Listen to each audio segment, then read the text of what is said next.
Hey guys, how's it going? Today I want to talk about the Rolex Datejust and my experiences with it. Before that, wristwatch check, Rolex Submariner 14060M, and yeah, let's click on the Datejust. So the new two-tone Datejust. Oh, Datejust 41. Damn, these things get big, eh? 14,550. I mean, Datejust is right. It's a watch for every occasion. You know, whether you're doing sports, going for business meeting, going for a formal function, informal function. It's the watch for all occasions. How do I feel about Datejust? It's just not for me. The Datejust just never sang to me. I've owned a Datejust. I own a vintage Datejust.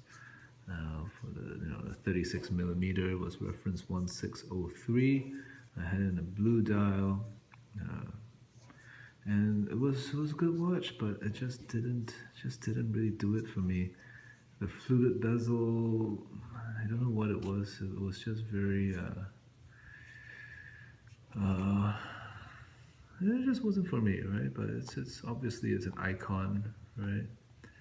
Highly popular, highly desired, but you know, I'd much rather get a Submariner or a GMT or a sports one, right? The Rolex Datejust, great watch, but it's just I don't know, it just doesn't do it for me, especially the two-tone. Even the all steel one, it just doesn't sing to me. Right? I've owned one, I sold it, I gave one to my brother. I think it's a good all-purpose watch, really, and that's what a Datejust is.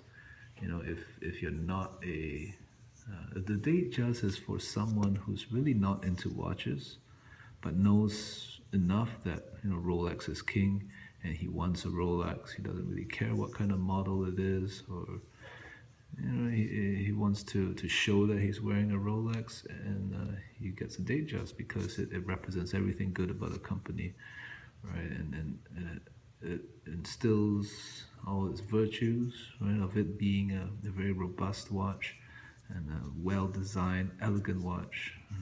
Everything in one package. It is it's a great businessman's watch.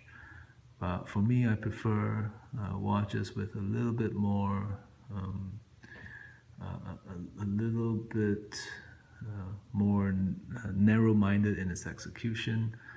And therefore, I like the Submariner, the GMT, the Daytona. I like it to have a function on top of the date. That being said, Datejust is a great, very professional businessman's watch, but it's not for me. Not for me. I like watches way too much to go for the Datejust. As strange as that may sound, right?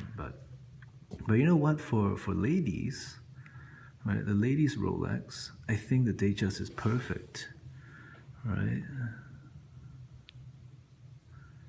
Lady Datejust. Oh, this looks like it's all gold. 43,650. Whoa. Beautiful watch. Very, very beautiful. I think this is the ultimate watch for ladies. Look at that. Gold and diamonds. Stunning. 28 millimeter.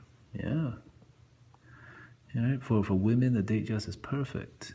It really is perfection.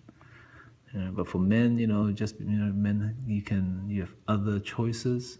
But for ladies, in the Rolex lineup, they really only have the Datejust and the Oyster Perpetual.